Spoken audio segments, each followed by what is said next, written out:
Et coucou, je reviens de chez Action et je me suis dit que j'allais vous filmer ce que j'ai acheté. C'est très rare, je vais plus trop souvent chez Action et quand j'y vais, ben je vous filme pas spécialement ce que j'achète parce que je trouve que ça n'a pas beaucoup d'intérêt, c'est beaucoup d'articles ménagers, etc. Donc voilà, je me dis toujours que ça vous intéressera pas. Mais ici, j'ai acheté de la déco d'automne. J'en ai pas acheté non plus énormément.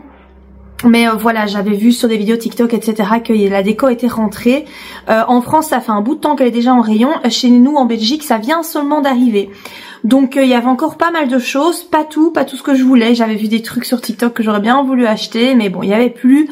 C'est pas grave, mais donc je vais vous montrer un petit peu tout ce que j'ai pris, en plus de des articles qui n'ont un peu rien à voir, des articles pour la maison.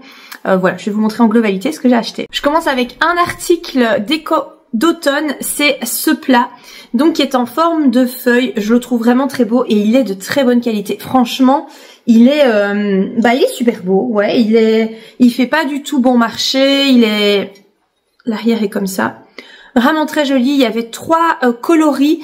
Il y en avait un beaucoup plus clair, un peu beige clair, et un autre plus dans les tons jaunes comme ça. Donc voilà, moi c'est celui-ci que j'ai préféré. Donc je pense qu'il était à 3 €, 2,95 €, un truc comme ça. J'ai pris, toujours dans la déco d'automne, ça c'est un article que je voulais absolument. Il y en avait encore plein, donc j'étais trop contente. C'est ce pot, donc c'est une citrouille et ça s'ouvre. Je sais pas, enfin ça casse quoi, hein, tu l'entends.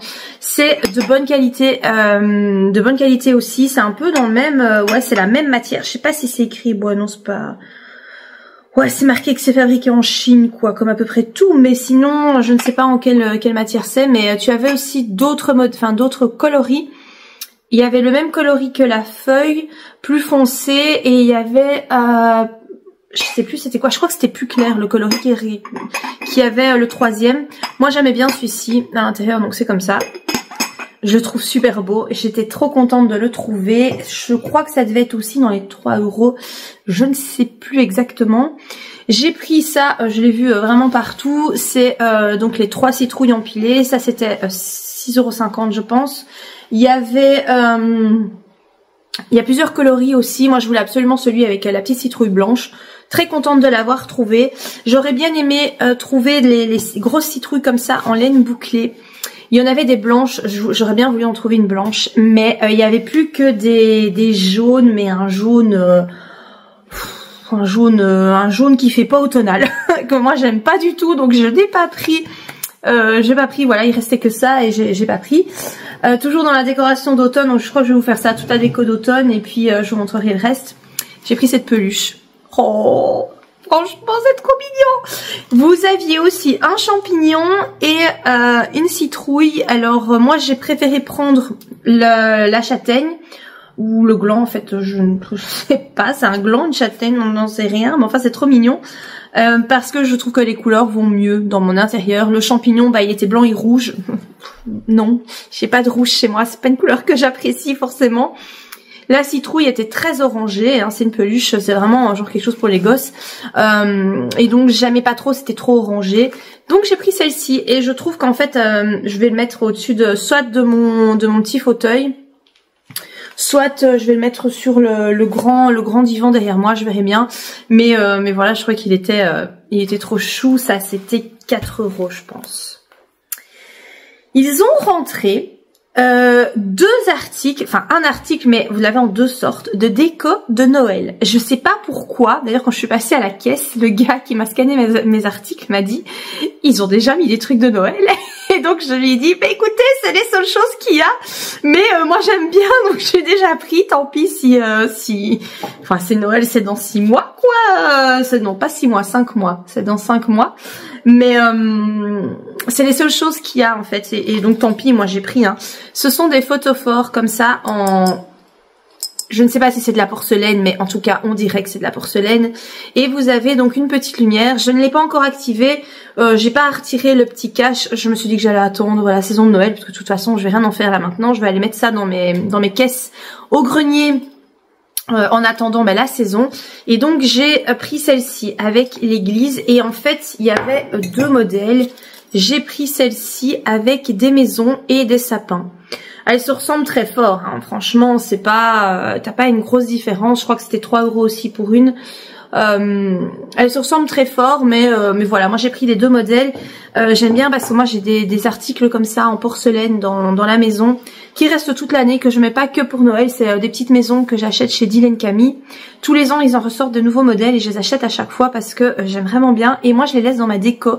C'est une déco très épurée que j'aime beaucoup, et du coup je me suis dit que ça irait bien avec. Après ça c'est vraiment que pour Noël, puisque bah t'as les flocons de neige quoi, donc ça je vais pas le mettre maintenant. Ça c'était pour ce qui était déco d'automne. Je vais passer très brièvement sur ce que j'ai acheté qui n'est pas en rapport avec de la déco.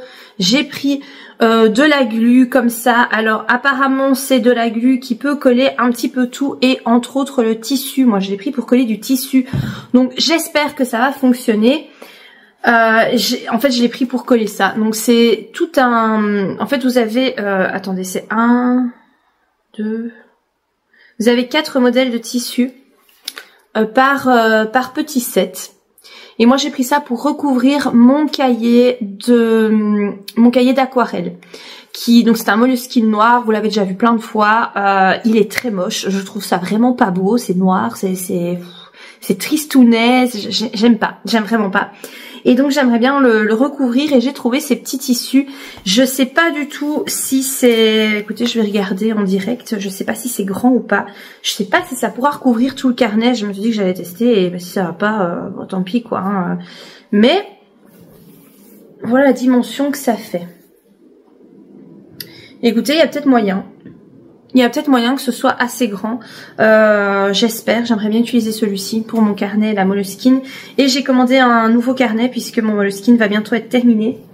Et donc je pourrais utiliser les autres petits tissus pour recouvrir. Alors je suis pas fan de tous, hein. Genre celui-ci, celui-là je n'aime pas trop. Celui-ci ça va.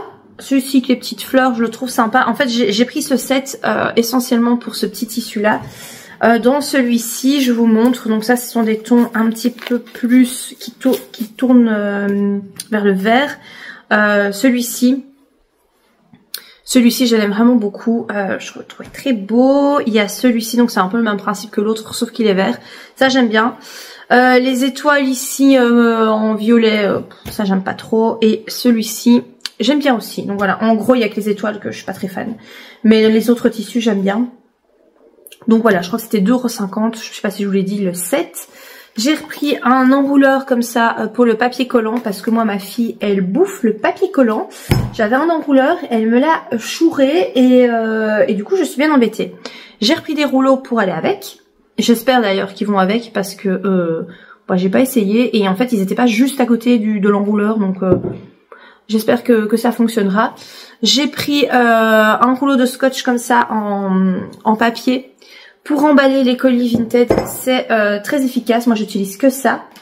J'ai repris de la colle forte, de la super glue. Ça coûte pas cher. La super glue, moi, souvent, je sais pas m'en servir très longtemps parce qu'en fait, le capuchon finit par être collé au flacon. Je sais plus l'ouvrir. Donc voilà, la super glue, le truc hyper essentiel, je trouve. J'ai repris de la pâte à fixe. Toujours bien utile. Ça, c'est pour mon boulot. Je vais le prendre à mon travail pour coller des trucs au mur. C'est de la marque Bison. C'est une bonne marque ça, Bison normalement. Donc voilà, ça j'ai pris encore des éponges magiques de Monsieur Propre. Moi je préfère les Monsieur Propre, je trouve qu'elles tiennent quand même mieux que celles de chez Action. Alors celle pas de la marque, c'est pas vraiment une marque, mais la sous-marque Action si tu veux, elle fonctionne, hein, c'est pas ça, mais elle s'effrite tellement vite. Celle-ci s'effrite vite aussi, mais quand même tu sais les utiliser un chouïa plus longtemps. Donc voilà, j'ai pris éponge magique Monsieur Propre. Ça, si vous connaissez pas, il faut que vous ayez ça chez vous. Ça fonctionne tellement bien pour frotter des taches de tout et n'importe quoi sur les chaussures, sur vraiment des taches qui partent plus. Avec les éponges magiques, 9 fois sur 10 t'arrives à les faire partir quoi. J'ai pris comment ça s'appelle, du papier de verre. Voilà, c'est ça, du papier de verre. Ça coûte rien chaque Action, je crois que j'ai payé 1,50 €, c'est vraiment trop intéressant. Moi je les ai utilisés pour pouvoir polir mes petites créations en argile autodurcissante. J'ai vu des filles qui faisaient ça et je n'en avais pas, donc du coup quand je ferai encore des petites créations je pourrais les polir. des élastiques pour ma fille parce que pareil, je crois qu'elle les bouffe. Ou plutôt non en fait, c'est le chat qui les bouffe parce que je retrouve souvent des élastiques déchiquetés. Et le chat aime particulièrement les élastiques à cheveux. Des serviettes comme ça en microfibre. Moi j'utilise ça tout le temps. Et en fait celles que j'ai là, à force de les utiliser, de les laver, etc. Elles sont hyper raides.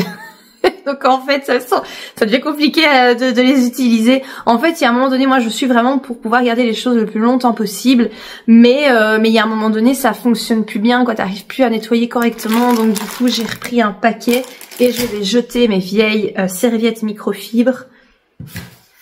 J'ai pris un récipient comme ça, comment ça s'appelle? C'est pas une passoire, c'est une bassine. Une bassine très pratique.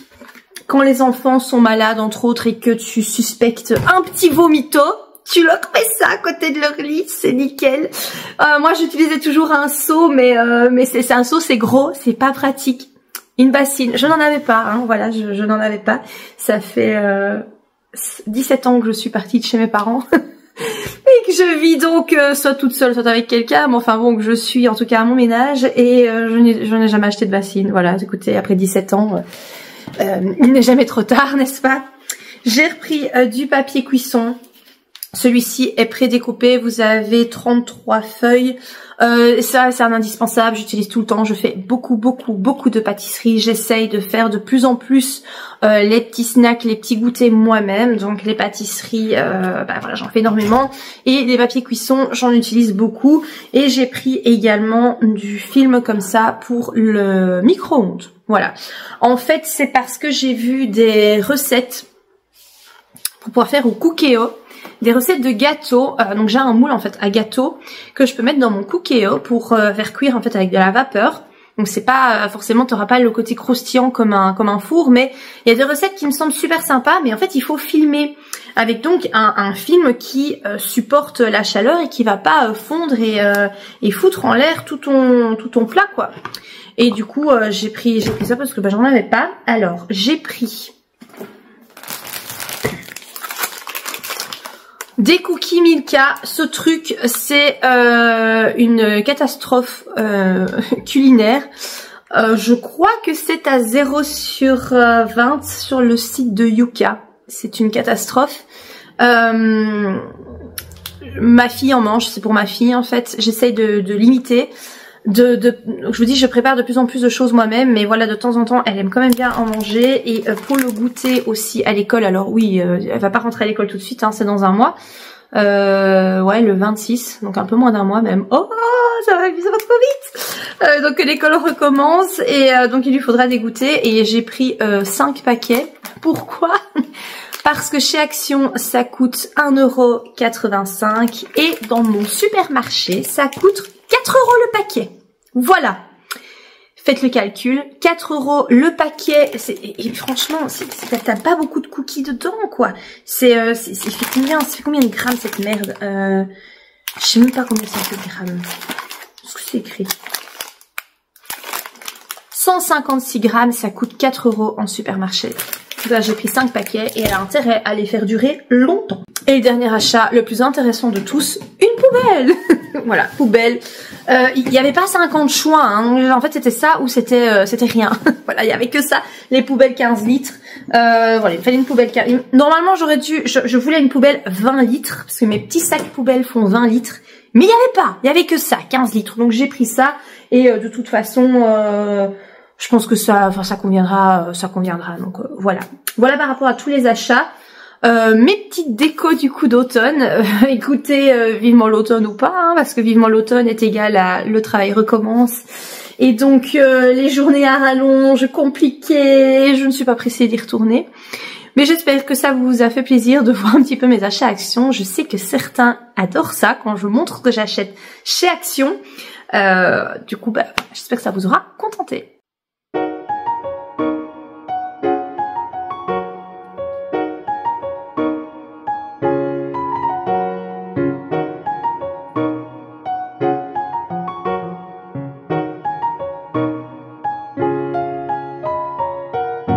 Petit retour de brocante, j'ai trouvé des bouquins et quelques vêtements. Je me suis dit que j'allais vous montrer ça, surtout les bouquins, ça peut, je pense, vous intéresser. J'ai acheté La fille du train de Paula Hawkins. C'est un roman qui est dans ma wishlist depuis pas mal de temps. Je l'avais toujours pas acheté, je comptais l'acheter en fait en Kindle, en numérique. Et il était pas très cher, il était je pense à 5,49 €, un truc comme ça. Je l'avais toujours pas acheté parce que j'ai pas mal de livres déjà en numérique et vu que je prévoyais pas de le lire tout de suite, je traînais un petit peu. Là j'ai vu qu'il avait de nouveau réaugmenté, donc il est à 10 € en numérique et 9 € en poche. Donc moi je ne comprends pas ce délire. Je trouve qu'il y a un illogisme pas possible par rapport au prix du numérique. Enfin je sais pas, je comprends pas. Du coup tu le prends en papier quoi. Enfin bref, moi je l'ai trouvé là en brocante, je suis très contente, je l'ai payé 1 €, donc clairement la bonne affaire. La dame en voulait 2 €, mais en fait il a un petit peu pris l'eau, les premières pages sont un peu, voilà, on voit qu'il a subi un peu, la dame m'a dit qu'elle l'avait sûrement lu au bord de la piscine. Quel bonheur. Mais bon, je me suis dit que c'était pas très grave, je m'en fiche un peu pour 1 €, à part ça, il est quand même en relativement bon état. Donc je suis très contente de l'avoir trouvé. J'ai ensuite pris un Joël Dicker, l'affaire Alaska Sanders. Alors du coup, je l'ai pris en grand format puisque ben, c'est ce format-là que j'ai trouvé. C'était le prochain que je comptais lire, il était dans ma wishlist, je l'avais pas encore acheté, donc je pensais celui-ci l'acheter en format papier, en format poche, il était à 9 € quelque chose je pense, mais donc je l'avais pas encore acheté. Ici je l'ai trouvé en grand format à 3 €. Que ce soit grand format ou format poche, franchement je m'en fiche un peu. Alors il y a juste la couverture de devant qui est un tout petit peu cornée, mais franchement ça va, je trouve qu'il est en bon état. Le dos n'est pas craquelé, ce qui est en fait assez rare, je trouve, quand t'achètes des gros formats comme ça. Moi clairement le dos, je risque fort de le... Quoique il s'ouvre bien en fait, c'est peut-être pour ça qu'il est pas craquelé. J'ai les autres romans que j'ai de Joël Dicker sont en format poche, mais bon, tant pis quoi, voilà. Je l'ai trouvé, je l'ai pas payé cher, donc j'étais très contente puisque c'était un achat qui était prévu celui-ci. Mon meilleur achat, quand je suis tombée dessus, il était un peu cher, mais j'ai quand même pris et j'ai pas négocié parce qu'il était en très bon état. C'est Emma de Claudia Kuhn et Taras Pruitt. Donc c'est publié chez Jungle. C'est un roman graphique et donc forcément c'est d'après l'œuvre de Jane Austen. Pour tout vous dire, cette semaine, donc là on est dimanche, alors je vous filme cette vidéo dimanche 4 août ou 3 août. Attendez, on est quand aujourd'hui? Non, on est le 3 août. On est le 3 août. En fait cette semaine, je ne sais pas comment, je sais plus ce qui a fait que je me suis retrouvée sur Amazon à regarder pour l'acheter. Je l'ai vu en suggestion quelque part. Franchement, je sais plus, mais j'ai hésité à l'acheter et j'ai vraiment hésité à le mettre dans mon panier. J'avais très envie de me le procurer. Puis je me suis dit, allez, c'est encore 17 €. Je l'ai pas pris. Voilà, je me suis dit, sont un peu raisonnables et je ne l'ai pas pris. Et là, je l'ai trouvé. Bon, la dame le vendait 8 €. Donc, je trouve que c'est cher pour de la brocante. Mais vraiment, il est en parfait état. Il est pas corné. Il n'y a pas de taches. Il sent le livre. Il sent le livre neuf. Franchement, il pourrait sortir d'un magasin, clairement. Je ne sais pas si la dame l'a lu, je ne vais pas poser la question, hein, je vous avoue. Moi je l'ai vu, en fait elle avait collé une petite étiquette 8 € que j'ai décollé et ça s'est décollé facilement. Je l'ai bien nettoyé pour ne pas que ça se voit et j'ai pas discuté, je l'ai pris directement et franchement je suis super contente de l'avoir trouvé à ce prix-là. Voilà, pour de la brocante c'est un peu cher, mais il est en état neuf, donc clairement, j'aurais pas pu faire une meilleure affaire, je pense. Et les deux derniers achats, c'est pas pour moi, c'est pour mon fils. C'est 2 bandes dessinées. Du Cobu, la numéro 25 et la numéro 7, puisqu'il aime bien du Cobu. Donc quand je lui en trouve en brocante, je lui en prends. J'ai noté tous les numéros que nous avons, parce qu'évidemment, là, il commence à en avoir quelques-uns, histoire de ne pas acheter 2 fois le même. Donc voilà, ça c'était les petits achats pour mon fils. Et j'ai payé 5 € pour les 2 bandes dessinées. En fait la dame les faisait à 3 €, mais comme j'en ai pris 2, je me les ai fait à 5. Donc super sympa. Donc voilà, je trouve que c'est plutôt sympa comme achat, surtout que je sais plus une bande dessinée c'est combien, c'est 12 balles. Je les achète jamais neuves, donc j'avoue je sais pas trop, mais il me semble que c'est un peu plus de 10 euros, c'est quand même cher quoi. J'ai ensuite trouvé, bon très rapidement, au niveau fringues, il y a pas non plus grand chose, hein. Il y a une dame qui vendait plein de foulards. Je crois qu'elle devait en avoir au moins une trentaine. Elle en avait énormément et donc elle faisait un foulard pour 3 euros, deux pour 5. Donc pensez bien, j'en ai pris deux. Hein. Mais en fait, il y en avait plein que j'aimais bien, mais voilà, je me suis dit à un moment donné, il faut être raisonnable. Et donc j'ai pris celui-ci. Donc c'est un grand foulard dans des tons bleus.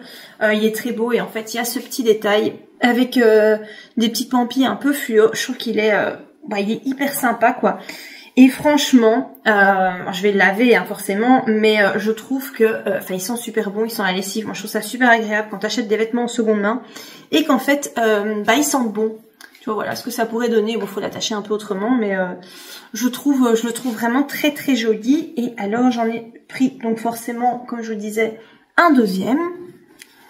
Et donc celui-ci, je sais pas trop comment je vais vous le montrer. Donc c'est un carré et donc en fait il y a donc il y a un motif de fleurs comme ça et un motif comme ça avec des petites pampilles encore une fois et je le trouve canon. Il est hyper sympa.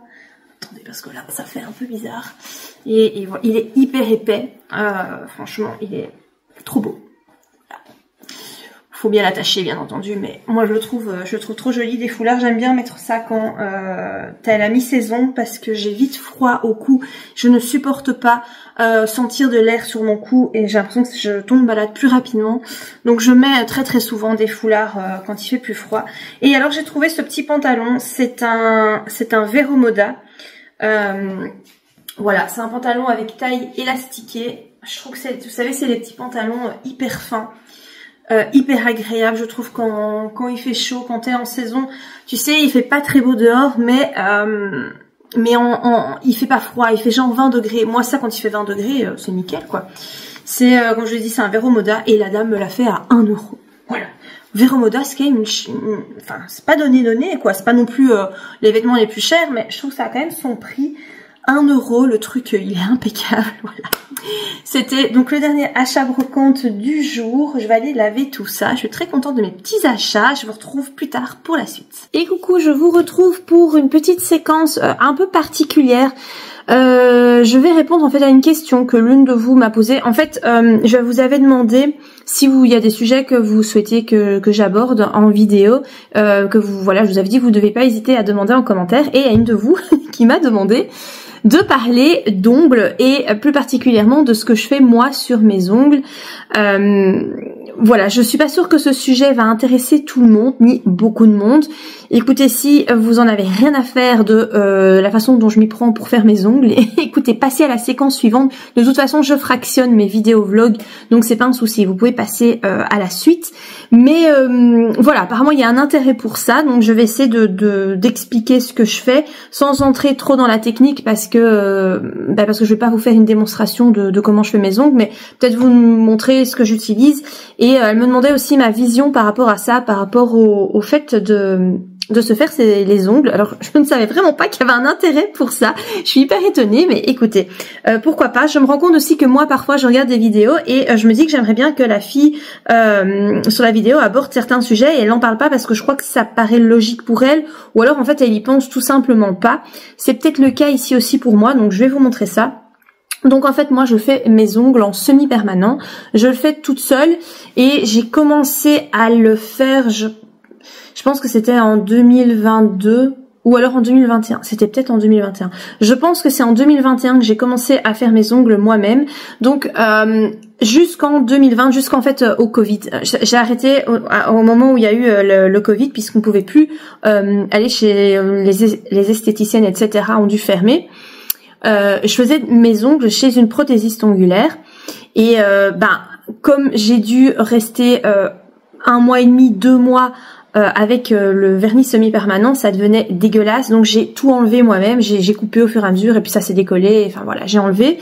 Et après j'y suis pas retournée parce que c'est quand même un budget prothésiste ongulaire. Moi je payais, je pense que c'était 30 euros. Je crois qu'à l'époque en 2020 je payais 30 euros. Mais ici, quand je vois, tu as des prothésistes ongulaires qui demandent 50, 60, 70, 80 € si tu commences à faire des petits motifs, des petits dessins sur tes ongles et tout ça.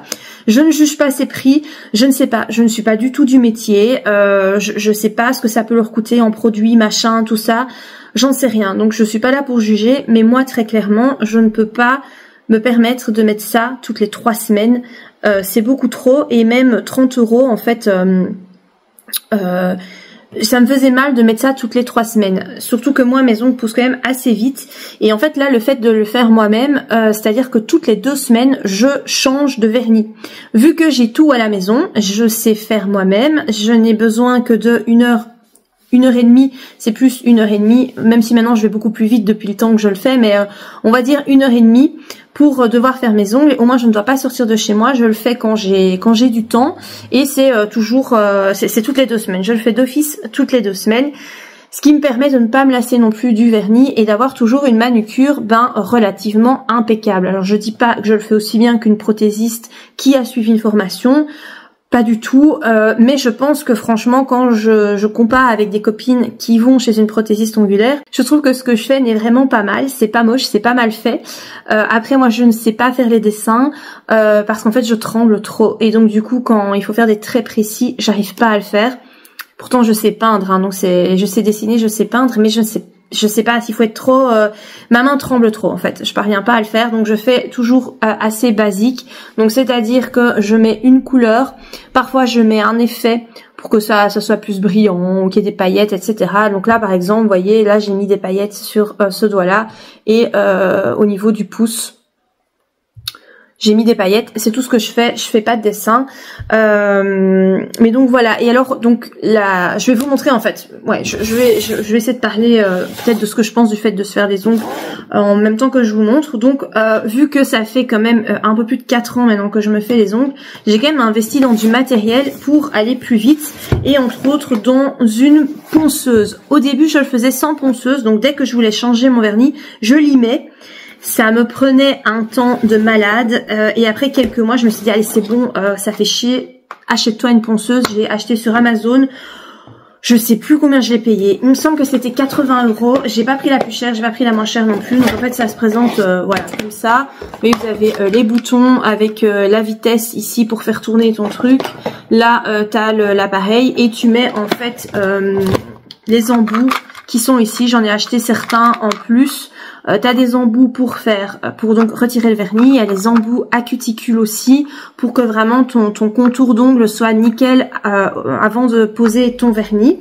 Donc voilà, j'ai investi vraiment dans cette petite machine qui va très bien. Moi je vous dis, je fais ça de façon amateur, hein. Je ne fais mes ongles qu'à moi-même, je ne les fais à personne d'autre, je n'ai jamais fait les ongles à quelqu'un d'autre. Donc voilà, moi cette petite ponceuse à ongles me suffit complètement. Et alors ça c'est indispensable, hein, une lampe LED.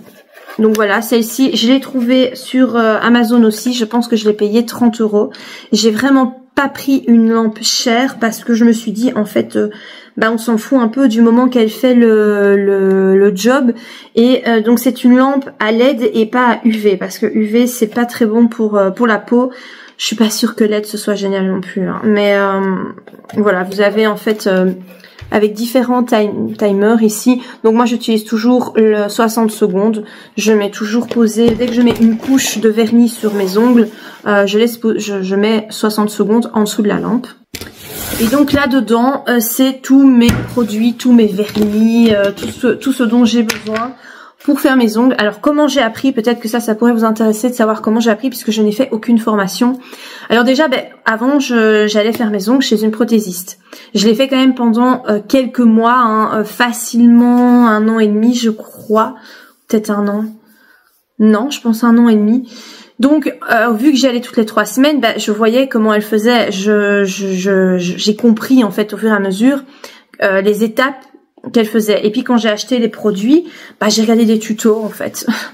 Sur YouTube, c'est ça qui est bien, c'est que tu trouves tout. Donc moi, j'ai été sur la chaîne Indigo, parce que moi, tous mes produits viennent de chez Indigo. Je trouve que ce sont les meilleurs produits. En tout cas, c'est ce que ma prothésiste utilisait et je crois que c'était vraiment des super produits. Donc je n'ai que cette marque-là. Je n'ai acheté de vernis dans aucune autre marque. Donc c'est vraiment que Indigo. Et en fait, il y a des tutos sur YouTube où on t'explique comment faire quand tu veux faire du semi-permanent, les différentes étapes, comment tu dois faire pour tes cuticules, etc. C'est vraiment bien expliqué. Alors au début, forcément, ce que tu vas faire, c'est pas terrible parce que c'est la première fois. Moi, il m'arrive encore souvent de me faire saigner parce que j'y vais comme une bourrine parce que je suis pas délicate comme fille. Et donc voilà, comment j'ai appris tout simplement.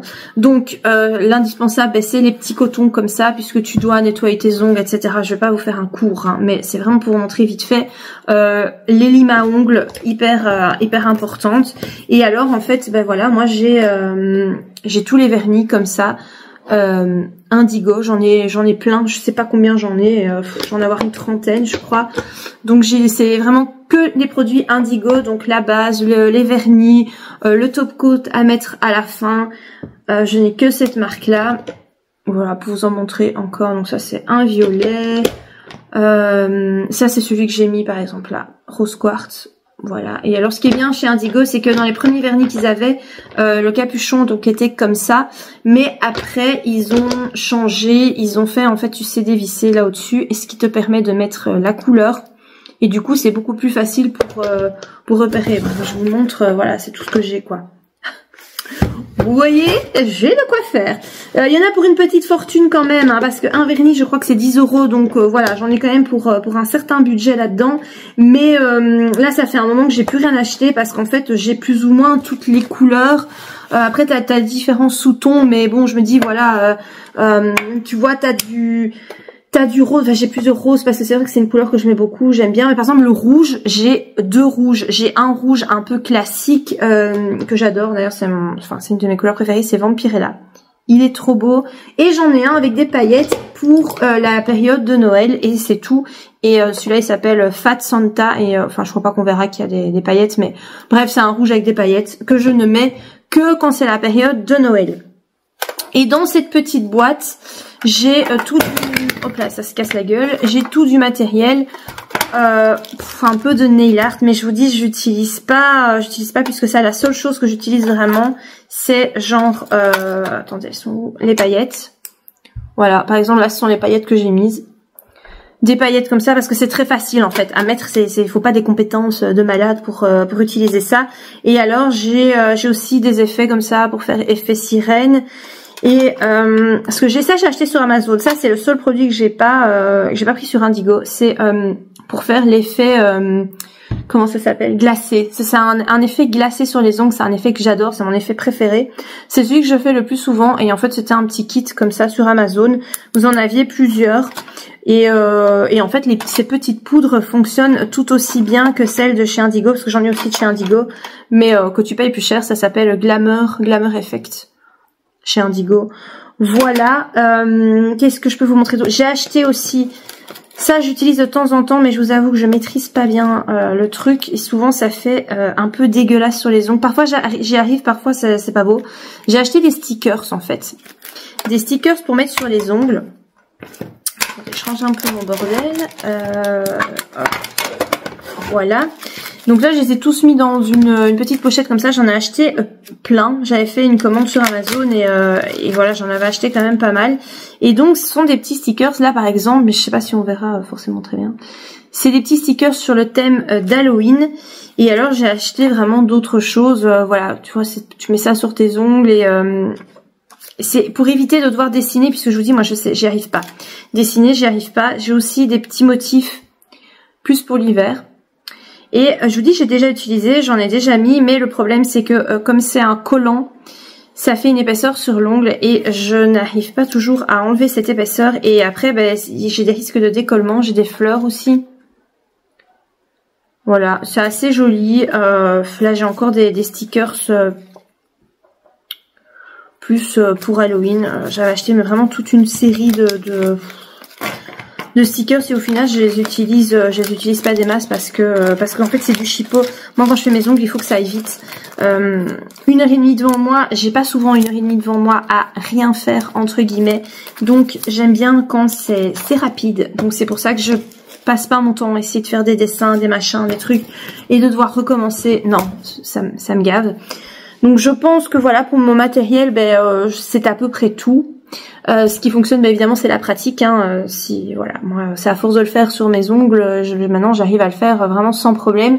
Et par rapport à ma vision du fait de se faire les ongles, je vous dis, moi, ça fait depuis 4 ans que je fais du semi-permanent et je n'ai jamais laissé mes ongles sans semi-permanent depuis 4 ans. C'est peut-être pas très bon, hein, je sais pas, mais je ne supporte pas avoir mes mains sans vernis parce que je trouve ça moche en fait. Je trouve que autant je peux sortir sans maquillage, je m'en fous, même, enfin voilà, tant pis, j'ai l'air fatiguée, c'est pas grave.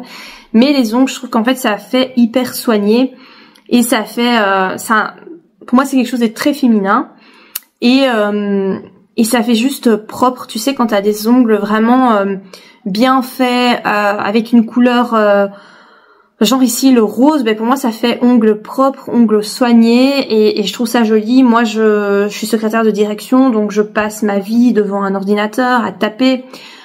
Mes mains en fait attirent souvent l'attention du fait que quand j'ai des gens qui viennent en face de moi, donc ce sont des collègues, des instits ou des parents d'élèves, forcément le regard est attiré par mes mains parce que soit je dois écrire et ça dépend ce que je fais avec les parents, mais ou alors je tape sur l'ordinateur. Enfin bref, mes mains sont importantes en fait dans mon métier.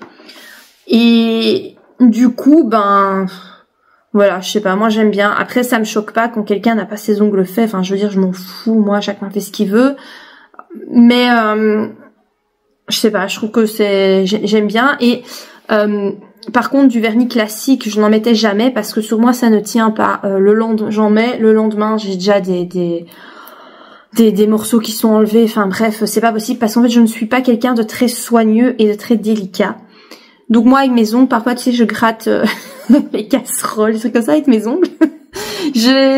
Donc il faut que ça tienne et le semi-permanent c'est génial, ça ne s'enlève pas du tout, en fait, je suis tranquille quand je fais mes ongles, je sais que j'ai la paix pendant 2 semaines, je ne vais pas avoir de problème. Je n'ai jamais un ongle qui casse, je n'ai jamais un décollement, je n'ai jamais de soucis. Et mes ongles en dessous ne sont pas abîmés puisque je le sais, je le fais moi-même, donc je vois l'état de mes ongles quand je retire la matière, ils sont pas abîmés. Donc voilà, moi c'est ma vision des choses, c'est un truc qui me semble important et c'est surtout quelque chose en fait qui me prend pas de temps parce que tu vois te maquiller parfois il y a des jours je me maquille pas forcément parce que ça me gave, j'ai pas envie de prendre du temps pour ça parce que tu dois le refaire tous les jours. Les ongles ça dure 1h30 mais tu le fais une fois toutes les 2 semaines et après t'es tranquille. Donc je prends la peine de le faire parce que je sais qu'après je vais être contente, je vais trouver ça joli et voilà. Je sais pas si je me sens pas que j'ai d'autres choses par rapport, à dire par rapport à ça. Je sais pas si j'aurais répondu à ta question. Si jamais vous avez des questions par rapport à tout ce que je vous ai dit ici, que vous souhaitez que je développe plus certains aspects, je ne sais pas. Écoutez, n'hésitez pas à le dire en commentaire. J'en parlerai dans une prochaine vidéo du coup. Voilà, donc je vais clôturer ici le petit chapitre ongles en semi-permanent et je vous retrouve pour la suite de la vidéo.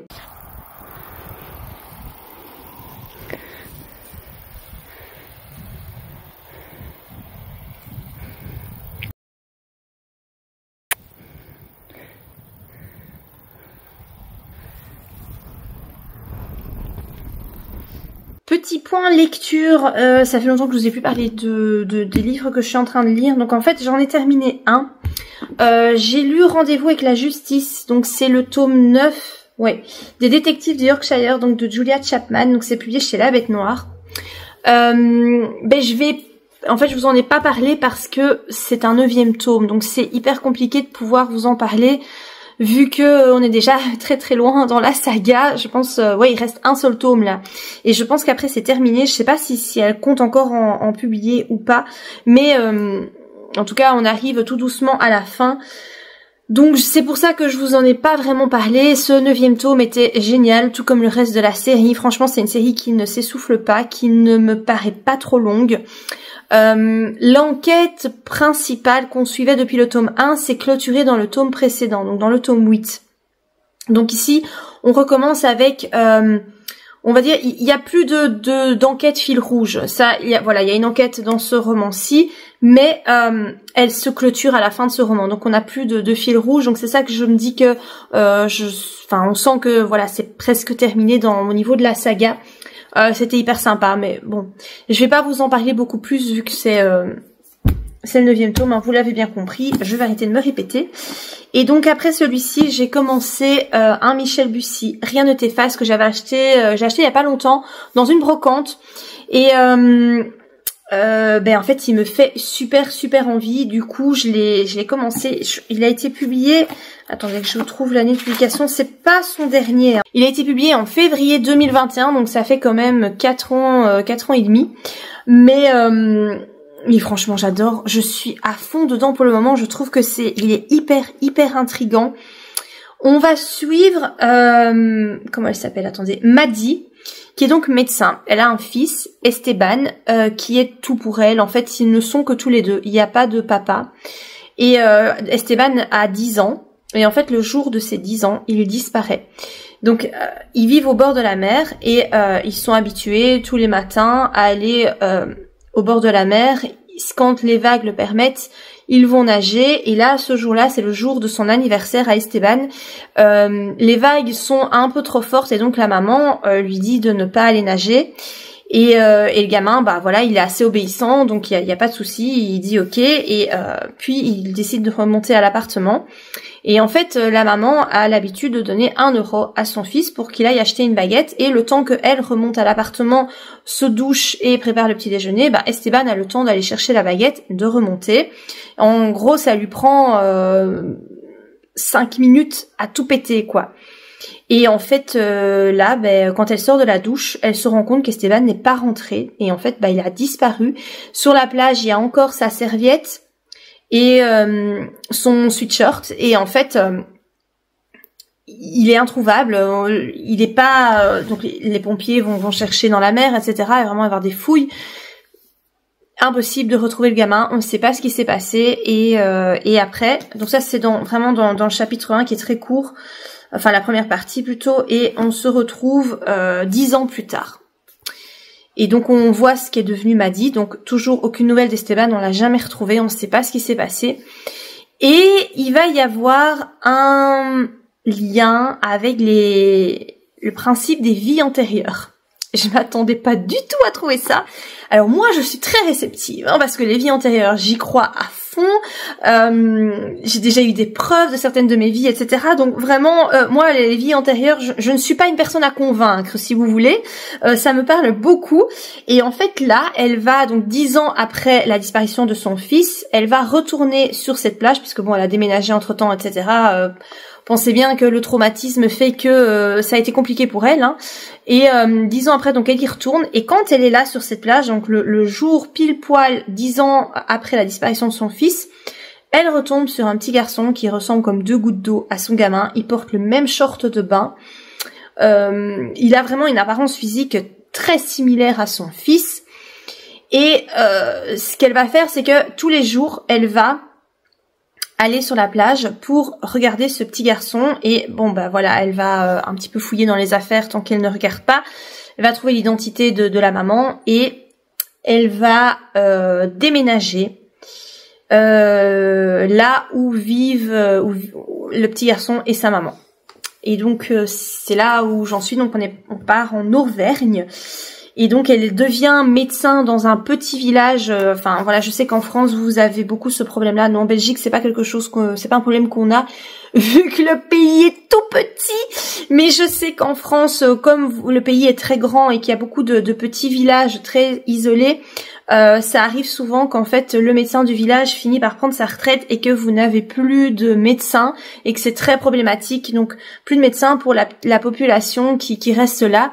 Et ça doit quand même être terrible en fait quand j'y pense, cette problématique. Moi c'est quelque chose que je connais pas. À nous ici le pays, enfin la Belgique, c'est minuscule quoi. Je crois qu'il faut en 2h30, je crois que tu traverses toute la Belgique. Enfin bref, c'est voilà, problématique que moi je ne connais pas. Mais donc du coup ici Maddy, elle va déménager et devenir le médecin de ce petit village. Donc elle est super bien accueillie évidemment, hein, vu que voilà, il désespérait de trouver un médecin. Et donc il va y avoir la première confrontation en auscultation avec Tom, ce petit garçon. Chose très surprenante, et donc c'est là qu'on voit le rapport avec les vies antérieures, c'est que son petit garçon Esteban avait un angiome. Donc si vous voulez, c'est une tache de naissance bien localisée au niveau de l'aine, je crois. Enfin bon bref, elle était vraiment bien localisée avec une forme bien particulière, etc. Et en fait, Maddy va se rendre compte que Tom, ce petit garçon, a exactement la même tache de naissance au même endroit que son fils. Voilà. Donc le mystère est soulevé, que se passe-t-il? C'est hyper intriguant, enfin voilà, j'aime beaucoup. J'aime vraiment beaucoup. Là, j'ai pas lu énormément, hein, j'ai page 68. J'ai pas encore eu le temps de lire parce que ce matin, je suis allée en brocante, hein, vous l'avez vu dans les rushs précédents. Donc je n'ai pas encore eu le temps de lire, mais vraiment, j'aime bien. J'aime bien. Je vous en reparlerai quand je l'aurai un petit peu avancé, ou peut-être quand je l'aurai terminé. Je sais pas trop combien de temps je vais mettre à le lire. Tout dépend du temps que j'aurai à consacrer à la lecture. Voilà par rapport au point lecture. Je vous retrouve plus tard pour la suite. Et coucou, je vous retrouve pour un nouveau rush vidéo. J'ai terminé la lecture dont je vous parlais précédemment. Le Michel Bussy, Rien ne t'efface. Et hasard assez incroyable, j'ai découvert qu'en fait ce livre était adapté en série et que la série allait bientôt être diffusée à la télé. Alors je pense que c'est sur TF1, je crois que l'adaptation c'est une adaptation française et franchement j'étais super étonnée. Je l'ai terminé hier et j'ai vu la bande-annonce si vous voulez à la télé de la diffusion de la série et franchement j'étais assez estomaquée de découvrir ça parce que je n'étais pas du tout au courant et je trouve que le timing est plutôt bon. Du coup vu que j'ai bien aimé le roman, je pense que je vais regarder la série. Je sais pas si j'arriverai à la regarder au moment où elle est diffusée, mais en tout cas à l'enregistrer pour pouvoir la regarder plus tard. Je suis pas forcément fan des séries françaises, je trouve pas toujours que ce sont les meilleurs acteurs. Mais voilà, je pense que je testerai, c'est en plusieurs épisodes, je sais pas combien exactement. J'essaierai avec le premier et on verra. Et je suis très intriguée, d'autant que franchement, il y a un élément ici dans l'histoire que je me demande vraiment comment ils vont faire pour mettre ça en scène, parce que le roman repose sur une révélation assez dingue qu'on apprend dans les 100 dernières pages. Et toute l'histoire, en fait, il y a un revirement de situation par rapport à cette révélation. L'histoire prend un tout autre sens quand cette révélation survient. Mais donc, en fait, je sais pas comment ils vont faire pour... Parce qu'ici, en fait, la révélation, je peux pas trop en dire, parce que je peux évidemment pas vous divulguer le contenu de cette révélation, mais dans le roman, comme c'est par écrit, c'était très facile pour l'auteur de nous manipuler. Mais en image, je vois pas comment ils vont faire. Donc vraiment, je suis très curieuse par rapport à ça, et ça me donne envie, en fait, de regarder la série aussi par rapport à cet élément-là.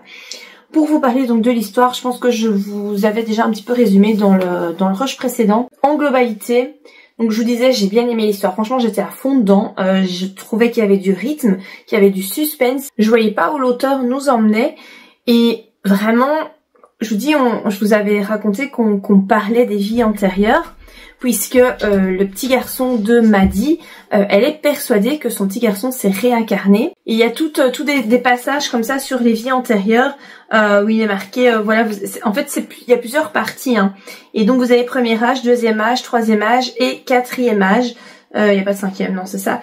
Et en fait, à chaque fois qu'il y a une nouvelle partie, j'essaie de vous trouver le début de la nouvelle partie, vous avez l'intitulé de l'âme, en fait, puisque les âmes se réincarnent et en fonction de leur évolution, de leur degré de maturité, du nombre de vies qu'elles ont vécues, elles sont soit des âmes primaires, soit des âmes jeunes, des âmes, enfin bon bref, il y a plusieurs appellations. C'est tout un concept, je ne vais pas vous expliquer ça ici, c'est pas vraiment le lieu, mais il y a tout un concept de voilà, par rapport aux vies antérieures que moi je trouvais hyper intéressant, et vraiment jusqu'à la fin je me demandais mais est-ce qu'il va vraiment partir dans l'ésotérique, dans le spirituel, et est-ce qu'il y a vraiment à un moment donné un système de vie antérieure qui va être prouvé entre guillemets, ou bien est-ce qu'il va y avoir une explication logique? Vraiment jusqu'au 100, c'est pendant les 100 dernières pages qu'on découvre évidemment la résolution de tout ça, mais je me suis vraiment posé la question parce qu'il y avait énormément de mystères, il y avait de plus en plus de choses bizarres qui se passaient, vraiment c'était hyper addictif comme lecture, j'ai vraiment aimé, j'ai adoré les personnages. Donc vous avez forcément le personnage principal de Maddie qui est le médecin, donc avec son enfant qui a disparu il y a 10 ans. Et puis vous avez plein de personnages secondaires qui gravitent autour d'elle, mais qui ont vraiment leur importance. Tous ces personnages ont leur personnalité, ils ne sont pas là que pour décorer. Vraiment, je trouve qu'ils sont hyper bien construits, ils sont là, on se les représente bien, ils sont importants, et j'ai bien aimé le travail des personnages de l'auteur. Franchement, je trouve que c'était efficace, c'est super bien écrit, c'est efficace. Franchement, un roman très efficace. Sur Babelio, j'ai mis 4 sur 5 parce que vraiment j'ai trouvé que c'était un chouette roman, j'étais à fond dedans. Et disons qu'à la fin, il y a 2 grosses révélations, 2 gros plot twists qu'on appelle ça. Alors il y en a un que j'ai trouvé plausible, je me suis dit ok, pourquoi pas, je l'avais pas vu venir du tout, enfin aucun des deux en fait, je n'avais vu venir. Le plot twist vraiment final, je l'avais pas vu venir. Et je l'ai trouvé plutôt plausible, voilà, oui pourquoi pas, enfin j'ai aimé la façon dont c'était présenté. Par contre, le premier plot twist, là je me suis dit que l'auteur exagérait quand même un petit peu. J'ai eu un peu de problème avec ce plot twist là, et c'est justement celui-là que je ne sais pas comment les scénaristes vont faire pour mettre ça en scène dans la série. Je sais que je fais beaucoup de mystères, mais évidemment je peux pas vous révéler, mais si vous avez lu le livre, je pense que vous savez de quoi je parle. Et vraiment, en fait, je trouve que l'auteur nous manipule beaucoup. Et oui, du coup, ça fonctionne parce que moi, vraiment, je n'ai rien vu venir. Quand il y a eu cette première révélation, je me suis dit, ben enfin, comment c'est possible? Et je suis même retournée dans les chapitres précédents pour avoir la confirmation de ce que je lisais. Et en faisant ça, ben je trouve qu'en fait, ouais, l'auteur nous a vraiment manipulé, mais c'est pas, ça aurait pu être mieux fait, je trouve. Enfin, pour moi, c'est pas hyper plausible. En soi, si vraiment tu t'arrêtes dans les détails, tu te dis oui, mais non, moi il y a quelque chose qui me dérange en fait. Dans cette révélation, franchement, quand je suis arrivée à cette révélation, je m'y attendais pas, mais j'ai eu envie de lever les yeux au ciel parce que je me suis dit, bah non, ça fonctionne pas, enfin je vois pas... C'est pour ça que je suis retournée dans les chapitres précédents. Je suis pas convaincue. Je suis pas convaincue, mais évidemment, toute son histoire se tient à cet élément-là. Sans cet élément-là, bah, son histoire se casse la tronche. Donc, voilà. C'est la première fois, enfin, ou peut-être pas la première fois parce que j'ai lu tellement de livres, mais en tout cas, ça m'arrive pas souvent. J'ai pas souvenir d'avoir eu ce sentiment-là pour une révélation à me dire, non, mais en fait, j'y crois pas du tout. C'est pas... L'auteur s'y est vraiment pas bien pris, il a voulu vraiment trop nous manipuler, mais je trouve que c'est pas bien fait. Donc c'est dommage, franchement c'est dommage, mais après c'est peut-être moi qui ai ce ressenti là, et peut-être que voilà, je suis la seule à avoir le ressenti. Ça ne m'empêche vraiment pas d'avoir mis une très bonne note au roman, vous l'avez compris, j'ai vraiment bien aimé, hein. Voilà, ma lecture était vraiment chouette, c'est un très chouette roman. Je vous le conseille si vous aimez les romans hyper psychologiques, et du coup avec un peu d'ésotérisme, ça change, vraiment ça change, et moi j'ai trouvé ça très sympa. Tout ce qui a trait aux vies antérieures, moi c'est mon truc, donc du coup moi vraiment j'avais un attrait pour cette histoire. Après il y a certains passages moi qui m'ont fait quand même mal au cœur, j'avais un petit peu difficile parce que donc elle a perdu, Maddie a perdu son petit garçon qui avait 10 ans, il a disparu, on suppose noyé donc, hein, et bah, ça me faisait vraiment mal au cœur parce que on suit vraiment, on la voit dans tout son processus de deuil, le fait qu'elle n'accepte pas, qu'elle culpabilise aussi quelque part. Ça me faisait mal au cœur parce que moi-même j'ai un enfant de 9 ans, un garçon, et du coup c'est vrai qu'il y a des moments c'était un peu compliqué parce que je pouvais pas m'empêcher de me mettre à sa place, d'imaginer si ça m'arrivait, mais ce que je pourrais ressentir.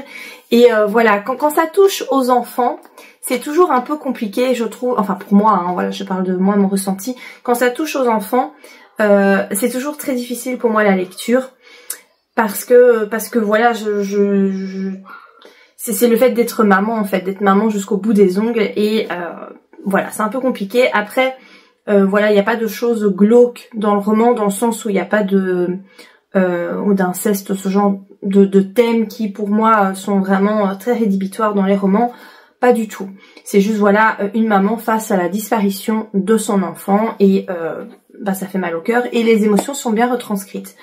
Donc voilà, franchement c'était une bonne lecture. Je suis très contente d'avoir lu ce roman. C'est le deuxième Michel Bussy que je lis. C'est un auteur que j'ai découvert cette année-ci, en 2025, début 2025, avec son... Attendez, là il vient de sortir un roman, donc c'est son avant-dernier roman. C'était... je sais plus comment il s'appelait. Un roman qui se déroule en Guadeloupe, mais j'arrive plus, je sais plus, je me souviens plus. Je l'ai lu. Ah mais attendez, je peux vérifier. J'ai mon petit carnet, mon bullet journal où je répertorie toutes mes lectures. C'était Les Assassins de l'Aube, voilà. Les Assassins de l'Aube, que j'ai... En fait, c'est ma première lecture de l'année. Je l'ai commencé le 28 décembre et j'ai terminé le 3 janvier 2025. Voilà, Les Assassins de l'Aube, que j'avais trouvé chouette. Ouais, j'avais bien aimé, je trouvais que l'écriture était efficace, ça me plaisait bien. Deuxième Michel Bussy, et franchement, j'aime bien aussi. Je pense que j'en ai encore un. Je crois que j'en ai un en version poche que j'avais aussi acheté dans une brocante, dans la pile à lire, et je sais plus du tout ce que c'est. Il faudrait que je regarde parce que je trouve que... ouais, j'aime bien. Par contre, son dernier roman, il vient de sortir un roman. Il me tente un peu moins. Je trouve que c'est un roman un peu historique, je crois. Ça se déroule au Rwanda. Voilà, je suis pas trop sûre que je vais lire. Je sais pas, j'attends un peu de voir des avis. Le thème m'intéresse un petit peu moins. Mais celui-ci, en tout cas, était vraiment très chouette. Et là, je me suis lancée dans La fille du train de Paula Hawkins. Donc, je viens de l'acheter, hein, vous l'aurez vu parce que c'est dans la même vidéo vlog. Je l'ai acheté en brocante pour 1 €.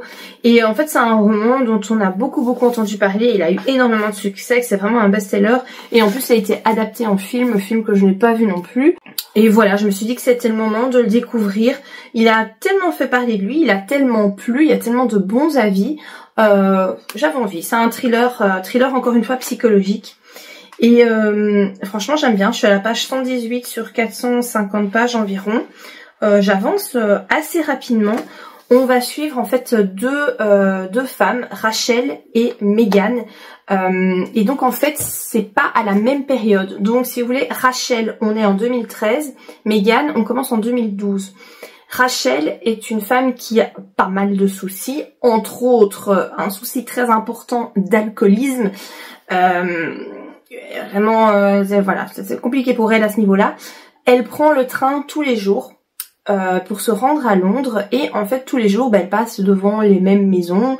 Le train s'arrête à un feu rouge, toujours au même endroit, forcément, et donc elle regarde ces maisons et elle s'imagine les gens qui habitent dans ces maisons. Une en particulier attire son attention. C'est un couple qui vit là. Elle leur donne même des noms fictifs puisqu'elle sait pas comment s'appellent ces gens. Elle leur invente une vie, etc. Mais elle est vraiment... C'est pas qu'elle est obsédée par ce couple, mais elle prend à chaque fois le temps de les observer, de s'imaginer ce qu'ils peuvent faire de leur journée, etc. Elle a quand même un attrait un peu bizarre pour ce couple-là. Et donc ça c'est Rachel qu'on suit donc en 2013. Et puis en 2012 on suit Megan qui est donc la femme de ce couple en question. Et en fait on apprend à découvrir cette personne. On voit que elle aussi, hein, voilà, à ce niveau-là c'est pas hyper clean, hein. Il y a pas mal de problèmes aussi. Et donc on la découvre dans son couple, on découvre qui est cette personne. Ce qu'elle ressent, donc des personnages très bien construits, aussi bien Rachel que Megan, enfin en tout cas pour le moment ce que j'en découvre, personnages très approfondis, très bien décrits. Et en fait là j'en suis arrivée au moment où, donc on est dans le futur, enfin dans le futur, on est en 2013 du point de vue de Rachel, et là Rachel découvre que Meghan a disparu. Et donc je suppose que, vu qu'on suit Meghan mais dans le passé, plus ou moins 1 an avant Rachel, le point de vue de Rachel, je suppose qu'on va arriver au moment où elle disparaît pour voir ce qu'il s'est passé. Elle a disparu un samedi soir, et fait étonnant, Rachel était dans le quartier à ce moment-là, mais elle était complètement ivre, et en fait elle a un trou noir. Elle sait pas ce qui s'est passé, mais elle a une grosse bosse sur la tête. Elle se souvient qu'elle a eu à un moment donné du sang sur les mains, donc en fait on ne sait pas. On sait, enfin le mystère est vraiment reste entier. C'est une lecture qui est addictive parce que vraiment t'as envie de savoir, et comme il y a des mystères qui sont soulevés au fur et à mesure des pages, c'est assez chouette, c'est bien fichu, c'est rythmé. Ça a mis un peu de temps, je trouve, à démarrer quand même. Il a fallu un petit peu de temps, surtout que les personnages, ben tu ne les aimes pas forcément. Hein. Voilà, Rachel, bah elle est alcoolique. Tu la suis dans son alcoolisme, t'as envie de la secouer, quoi. T'as envie de lui dire, en fait, elle l'assume pas. Son mari l'a quittée pour une autre femme, qui en plus, a un bébé. Enfin voilà, ils ont un enfant maintenant. Et mais en fait elle fait pas le deuil de cette relation, elle aime toujours son ex-mari, et en fait moi j'ai envie de la secouer, quoi, de lui dire c'est bon, ce n'est qu'un homme, tu peux avoir de la peine, oui, mais toute ta vie ne peut pas tourner autour d'un homme. C'est un truc que moi je refuse. Je peux concevoir que tu aies vraiment des gros chagrins d'amour, je peux le concevoir. Parce que je pense, enfin moi je l'ai déjà vécu, et je crois qu'on est beaucoup à l'avoir déjà vécu. Mais en fait je trouve que quand tu as eu un premier chagrin d'amour vraiment très très douloureux et que tu t'en es sorti, si tu en as encore par la suite, je trouve que c'est plus simple parce que tu sais que ça finit par passer. Et puis surtout, moi je trouve qu'il faut pas se mettre dans des états comme ça pour un homme. Voilà, je trouve. Après, il y a peut-être d'autres choses derrière cet alcoolisme. Hein. Je sais pas, pour ça faut que je lise le livre. Et puis, donc ça c'est pour Rachel, hein, celle qui est dans le train et qui observe. Et Meghan, donc la femme qui disparaît, elle est aussi un peu insupportable, quoi. Je vais peut-être pas vous dire pourquoi, mais c'est pas forcément quelqu'un de bien. Voilà, je trouve qu'elle a des façons d'agir, moi, une certaine morale qui ne rejoint pas la mienne. Voilà, donc elles sont un peu détestables chacune de leur côté. C'est pas vraiment des personnages pour lesquels tu as de la compassion ou tu te dis oh j'espère qu'il va rien leur arriver. Bah pas forcément en fait. Donc c'est voilà, c'est assez marrant. J'aime bien. De toute façon, je vous donnerai mon avis encore dans cette vidéo parce que j'ai pas lu énormément là. Mais voilà pour donc ma lecture en cours. Je vais vous faire aussi un petit point tant que j'y suis sur mon carnet d'aquarelle, un carnet d'aquarelle que j'ai recouvert. Je vous en avais parlé, donc je vous avais dit que chez Action j'avais acheté du tissu, des petits tissus, c'était 4 tissus pour 2,50 € et de la colle. Et je savais pas si ça allait fonctionner. Et bien écoutez, ça fonctionne très bien. La colle de chez Action, je vous avais montré, hein, vous pourrez la retrouver dans le rush précédent, mais je vais peut-être vous la montrer. Je vais peut-être vous la remontrer comme ça, vraiment un peu plus en détail. Donc c'est cette colle, c'est marqué Tacky Glue, c'est de création. Voilà, comme ça vous voyez bien l'étiquette, à quoi ça ressemble. Et ben franchement, elle fonctionne nickel. J'ai pas eu de difficulté pour coller. Voilà, donc ça, comme vous voyez, ça se présente comme ça. Alors, en fait, ce que j'ai fait, comme c'est la première fois que je le faisais, je savais pas trop. Je suis allée un petit peu à l'aveugle. Cette face-là, je l'ai pas collée. Donc en fait, le tissu ici, sur toute la surface, il n'est pas collé. Par contre, quand j'ai terminé de coller cette face-là, je me suis dit que j'aurais dû mettre de la colle là. Donc pour l'arrière, j'en ai mis en fait. J'en ai mis sur la couverture et j'ai collé le tissu. J'ai eu peur à un moment donné d'avoir fait une connerie parce qu'en fait, la colle a traversé le tissu. Donc en fait, il y a tout qui collait. Je me suis dit, mon Dieu, si ça reste collant, je fais quoi? Mais en fait, non. Quand la colle sèche, elle ne colle plus. Donc en fait, ici, tout est bien collé. Mais il n'y a pas on sent rien. Donc en fait, je vous conseille vraiment d'en mettre partout sur la couverture, de coller votre tissu et de ne pas vous tracasser si la colle perce. Ça se voit pas. Et pour finir, quand c'est sec, ça colle pas. Et donc voilà, je vous montre un petit peu l'intérieur. Donc c'est comme ça. Je sais pas comment vous montrer. Voilà. Donc en fait, j'ai mis de la colle ici. J'ai rabattu le tissu. Et puis la première page, je l'ai collée pour qu'en fait, ça fasse bien fini. Voilà, du coup, ça fait propre, ça fait bien fini. Et j'ai fait pareil ici pour l'arrière. Donc ça, c'est un peu ma page de brouillon quand j'ai... mes sticks noirs qui ne fonctionnent plus parce que je les ai mis dans... Enfin voilà, la peinture n'était pas assez sèche, typiquement ça m'arrive tout le temps. Pour les faire refonctionner, voilà, c'est ma page un peu de brouillon. Et donc vous voyez, ici on voit, parce que ça n'a pas super bien collé, mais le petit bricolage que j'ai fait. Et alors aussi un autre petit tips, mais ça je l'avais vu sur internet et je m'en suis souvenu, pour faire l'arrière ici. Donc moi j'ai coupé le tissu pour bien le rabattre et avec le petit bout qui restait, qui dépassait, je l'ai rentré à l'intérieur. Ce qui fait qu'ici, vous voyez, ça c'est bien fini. En fait le truc est super bien fini de tous les côtés. Donc je suis très contente du résultat. Vraiment c'est ce que j'espérais et je suis vraiment contente. Après normalement il y avait un petit élastique pour rabattre, pour fermer le carnet.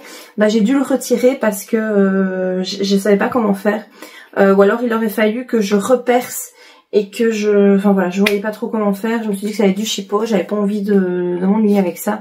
Donc j'ai plus d'élastique. Du coup je sais plus le fermer. Bon, ce qui est un peu embêtant parce que comme c'est un carnet d'aquarelle, les pages sont plus épaisses, sont gondolées, hein, vu que forcément tu peins, donc c'est avec de l'eau. Mais bon, voilà, tant pis, écoute, c'est pas très grave.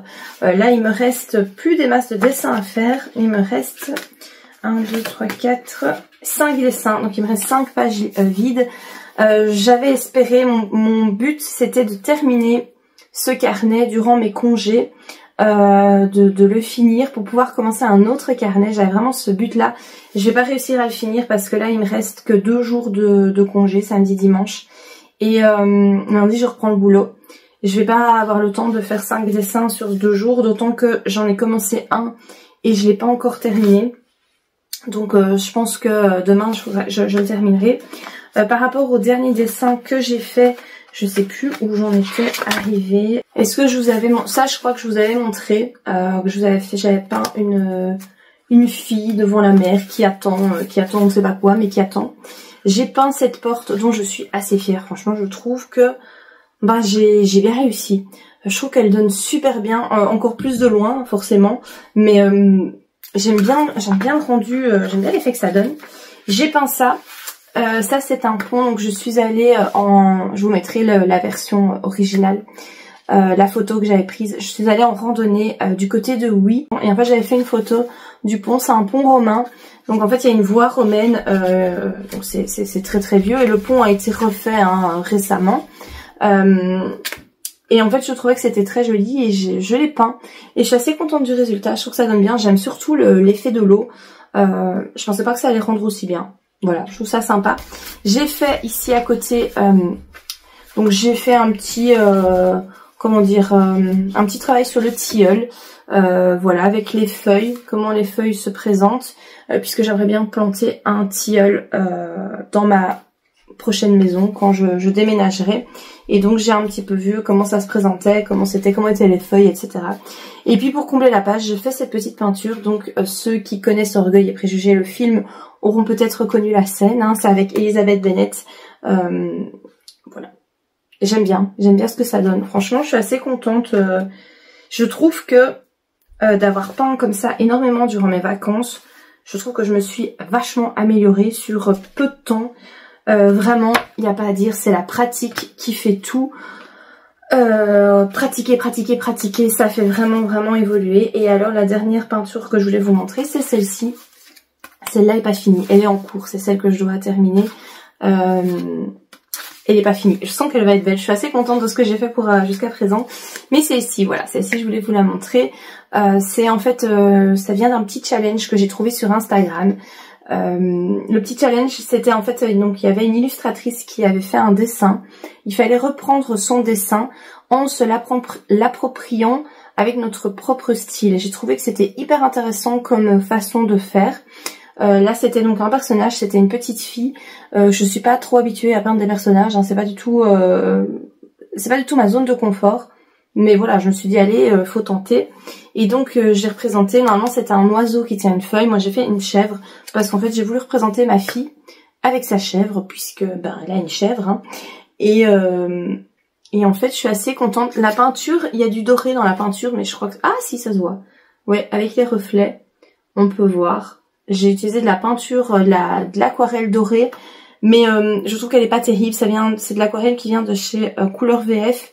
Mais je trouve que le doré n'est pas aussi opaque, aussi pigmenté que je l'aurais voulu.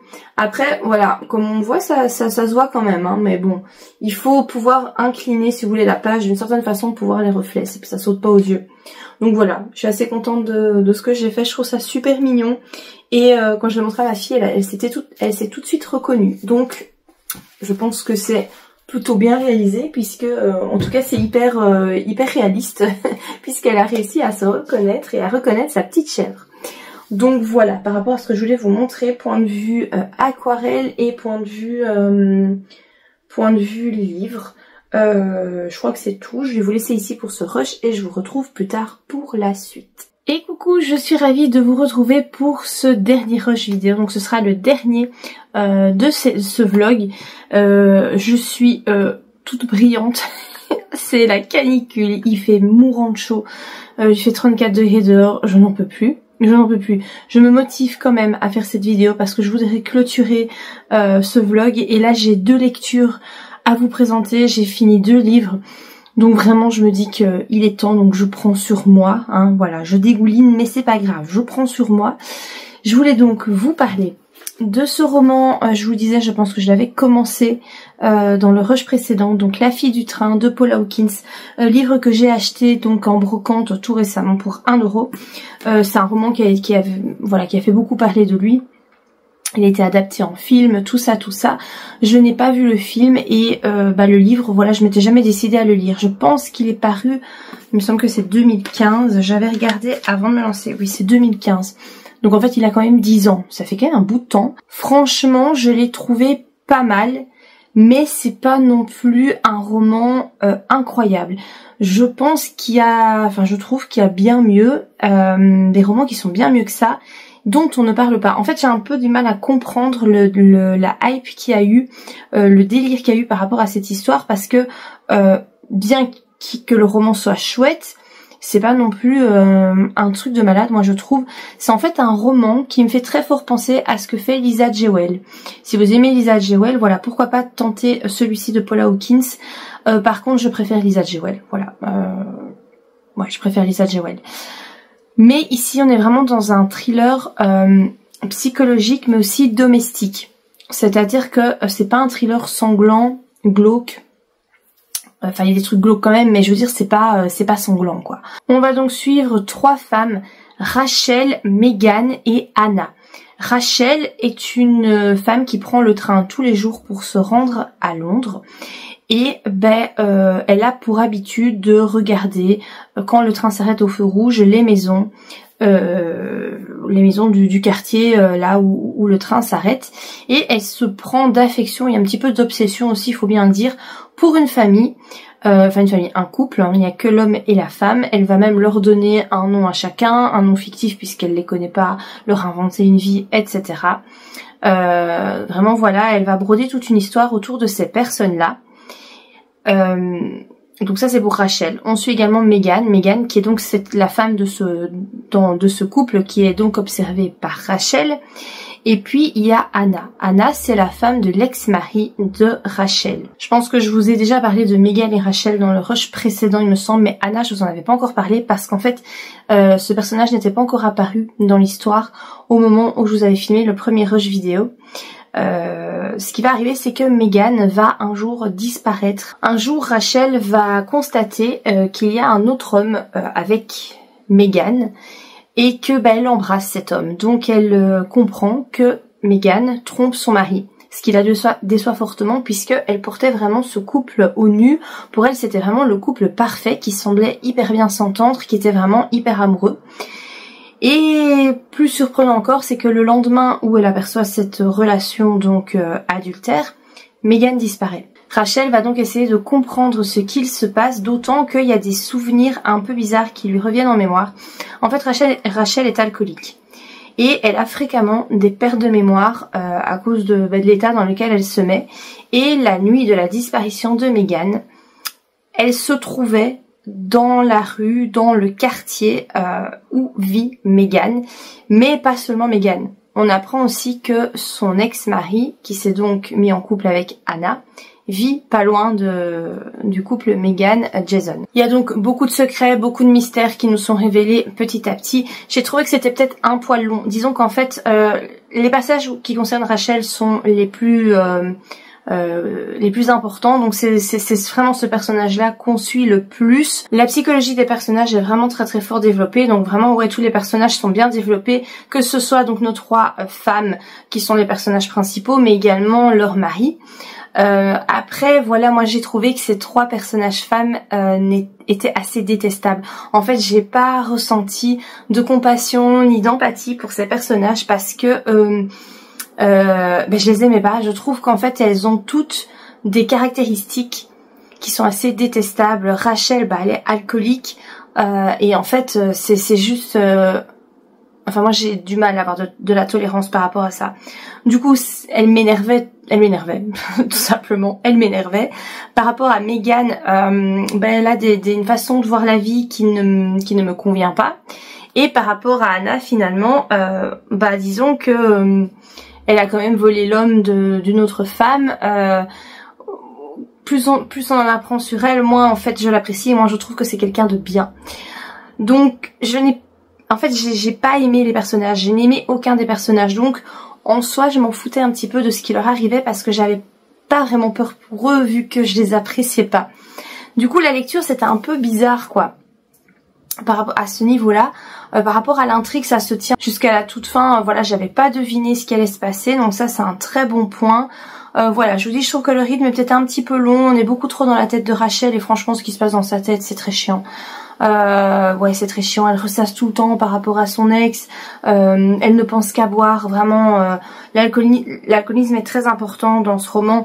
Elle ne pense qu'à boire tout le temps et c'est vrai que c'est un peu pénible. Il y a aussi le thème de la violence conjugale qui est abordé dans ce roman, mais aussi de l'infanticide. Et ça, en fait, j'ai trouvé assez intéressant que ces thèmes soient abordés. Je m'attendais pas à trouver ça et franchement ça c'était plutôt une bonne surprise. Donc en gros ce que je peux vous dire sur ce roman c'est que oui c'était chouette, c'était une bonne histoire, ça se tient.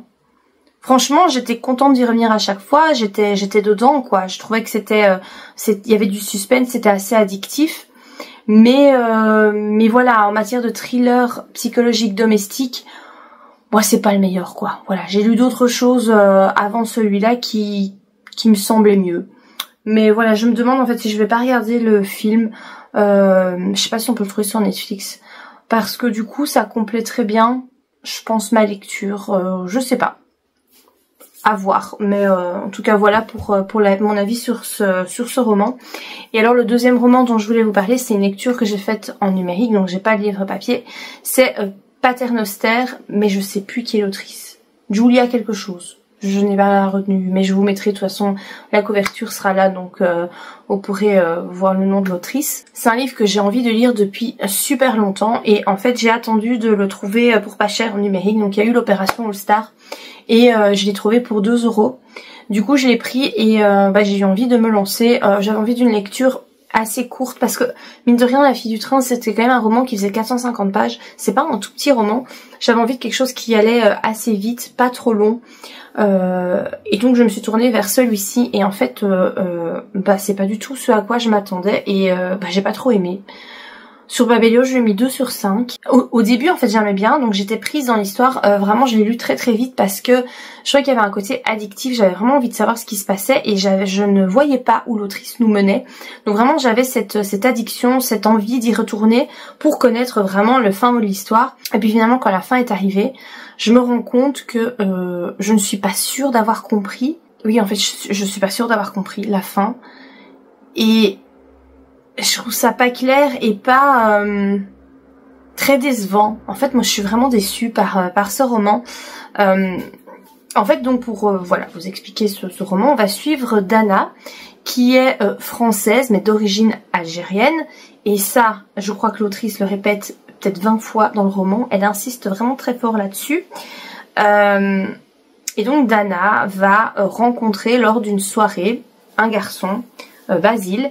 Et en fait, ils vont passer la nuit ensemble. Et au-delà de cette nuit, voilà, il y a une relation qui va se construire. Ils vont tomber amoureux et en fait, voilà, on va suivre la construction de leur couple. Et donc vous avez des passages comme ça qui sont dans le passé où on suit la construction de leur couple, et puis des passages dans le présent pendant lesquels Dana va rencontrer sa belle famille, donc la famille de Basile, qui est une famille bourgeoise qui vit dans le fin fond de la France, je ne sais trop où, il y a même pas de réseau, enfin voilà, c'est paumé de chez paumé. Et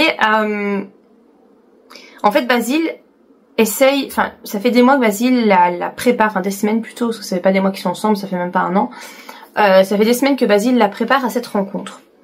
Parce que sa famille est assez particulière, mais il la prépare, mais en même temps il est hyper flou, hyper vague sur plein de choses.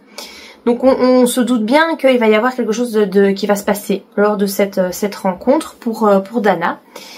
Et en fait, je pense que l'autrice a voulu dénoncer les relations toxiques, donc entre hommes et femmes, donc ces hommes qui sont toxiques. Et je sais pas exactement, est-ce qu'elle a voulu, c'est vraiment des suppositions parce que je suis pas sûre d'avoir compris, montrer que on finit par entrer dans le moule, devenir la personne qu'on attend de nous pour satisfaire l'homme qu'on aime. Je sais pas exactement en fait ce qu'elle a voulu montrer, je vous dis c'est pas clair, moi j'aime pas quand c'est pas clair. Quand c'est trop sujet à interprétation, ça me plaît pas. Donc là, j'ai vraiment du mal avec cette histoire. Ce qui était assez sympa, c'est ça. Donc en fait, Dana, elle arrive dans cette famille et en fait, les parents, ils sont hyper bizarres, quoi. C'est vraiment, en fait, tu vois bien que c'est pas net. Ces gens sont pas nets. La relation est toxique. Tu vois que son mec à Dana, en fait, tu vois qu'il est toxique. Au plus on avance dans l'histoire, on retourne donc dans le passé pour voir comment ils se sont rencontrés. Enfin voilà, l'évolution de leur couple. Il fait des trucs qui sont vraiment pas bien, quoi, qui sont vraiment toxiques, où t'as envie de lui dire mais casse-toi, quoi. Ce mec, il est pas celui qu'il prétend, et c'est pas quelqu'un de bien pour toi. L'autrice insiste aussi beaucoup, donc comme je vous l'ai dit, sur le fait que Dana est française mais d'origine algérienne. Et donc en fait elle insiste beaucoup sur ses origines et sur le fait que c'est difficile d'être, c'est même kabyle qu'elle est, que c'est très difficile pour elle de se prétendre en tant que française, même si elle est née en France, parce que tout la ramène toujours à ses origines, son physique, ses cheveux, voilà, quand on la voit physiquement, on se doute bien qu'elle ne correspond pas à la française de base, qui est, selon les dires du roman, blanche, blonde et aux yeux bleus. Voilà. Et en fait, c'est vraiment, l'autrice insiste très fort là-dessus. Il y a énormément de passages. Donc on est tout le temps dans la tête de Dana. De toute façon, on est tout le temps dans sa tête, et il y a beaucoup de passages où elle ressasse ça. Donc je vous avoue, c'est un peu chiant à partir d'un moment. T'as l'impression qu'elle voit du racisme partout. Je sais pas, après c'est peut-être une problématique que les gens qui sont pas d'origine française vivent. Moi je sais pas, je sais pas, je suis pas confrontée à cette problématique, hein, voilà. On peut pas faire plus belge que moi. Du coup en fait, ce roman, plus on avançait, plus je me disais, mais enfin, je sais pas, en fait Dana m'énervait, mais elle m'énervait tout simplement. J'avais vraiment envie de dire, mais c'est bon, quoi, casse-toi, tu vois pas dans quoi tu t'empêtres, faut partir, quoi. Et elle, non, elle y retournait à chaque fois par amour pour cet homme. Et puis vous avez la fin qui que j'ai pas compris du tout. Où je pense avoir compris, forcément je peux pas vous en parler ici parce que sinon je spoil, mais je pense avoir compris, enfin j'ai une théorie sur le truc. Je crois que c'est vraiment en fait très métaphorique, je pense. Je crois que l'autrice a vraiment voulu faire une histoire très métaphorique, et entre autres la fin, qu'il est très fort. Mais bon bah voilà, moi c'était pas ce que j'attendais et je pense que ça peut marcher parce qu'il y a plein de gens qui l'ont apprécié. Moi c'est pas ce que j'attendais, c'est pas ce que j'aime dans les romans. J'ai trouvé aussi qu'il y avait pas mal de fautes d'orthographe et de fautes de mots en trop. Je trouve que le travail d'édition, bah il est pas terrible en fait, ça me... Je sais pas, ça m'a un peu interpellée. Donc ça aussi c'est un point assez négatif. Voilà par rapport à ce roman, écoutez je sais pas trop... Je sais pas, j'ai pas aimé, j'ai mis 2 sur 5. J'allais pas mettre 1 parce que c'est pas mauvais non plus. Je crois que c'est vraiment propre à moi et pas réceptive et pas ce que j'attendais et je sais pas trop. Si vous l'avez lu, n'hésitez pas à me dire ce que vous en avez pensé. Est-ce que vous avez compris la fin? Vraiment, ou est-ce que vous êtes un petit peu dans le flou comme moi? N'hésitez pas à me dire ça. Voilà, en tout cas pour cette dernière lecture. Je n'ai pas encore commencé le nouveau roman là. Donc je sais pas vous dire ce que vous trouverez dans le prochain vlog. Parce que j'ai encore rien commencé. Je vais commencer un livre là ce soir. Bah je verrai. J'ai plein de trucs à lire donc je me laisse le suspense. J'espère en tout cas que ce vlog vous aura plu. Si c'est le cas, n'hésitez pas à le liker. N'hésitez pas également à commenter. Et moi je vous dis à bientôt pour de prochaines vidéos. Bye!